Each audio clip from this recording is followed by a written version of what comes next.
आपको पहले की क्लास में मैंने आपको इंग्लिश के बारे में पढ़ाया था, ठीक है।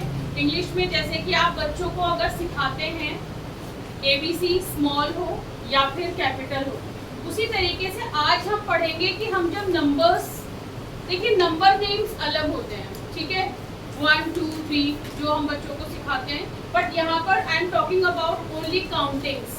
तो आप किस तरीके से उसको लिखेंगे और सही फॉर्म क्या है उसका, ठीक है।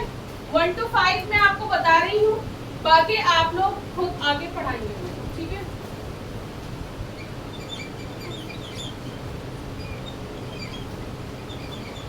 अगर लिखना चाहे तो लिख लीजिए इसको।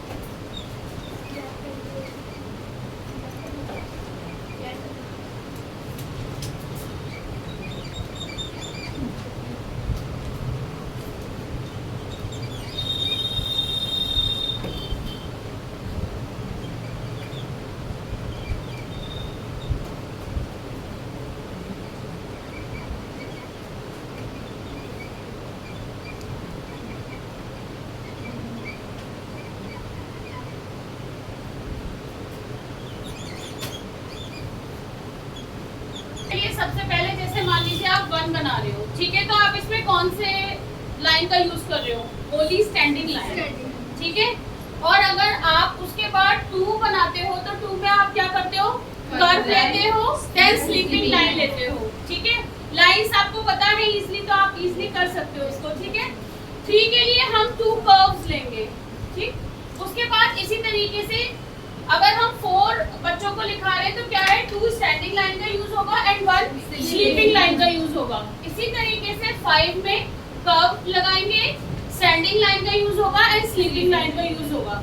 ऐसे ही नहीं है, बच्चों को आप प्रॉपर फॉर्म में आपको सिखाना है। अगर आपको नंबर्स भी, काउंटिंग भी अगर आप उनको लिखाएंगे तो उससे सबसे पहले, इसीलिए हमने पहले आपको सारी लाइंस, पैटर्न्स ऑफ लाइंस, जितने भी तरीके की लाइंस बनाई जाती है, स्लीपिंग होती है, स्लैंडिंग होती है, स्टैंडिंग होती है, परपेंडिकुलर है, इंटरसेक्शन, सारी चीजें आप लोगों को पढ़ाया था, इसीलिए ताकि आप मैथ्स में भी यूज करो।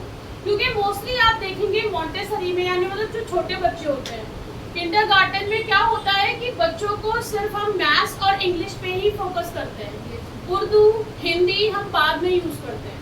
बहुत सारे स्कूल्स में प्रैप में भी हिंदी यूज नहीं होती है, फर्स्ट क्लास से ही हिंदी का यूज होता है, क्योंकि हिंदी काफी टफ होती है बच्चों के लिए और थोड़े वो बच्चे अंडरस्टैंड नहीं कर पाते इजीली।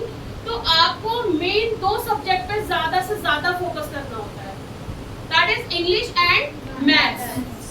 क्लियर है सबको? ठीक है, थैंक यू।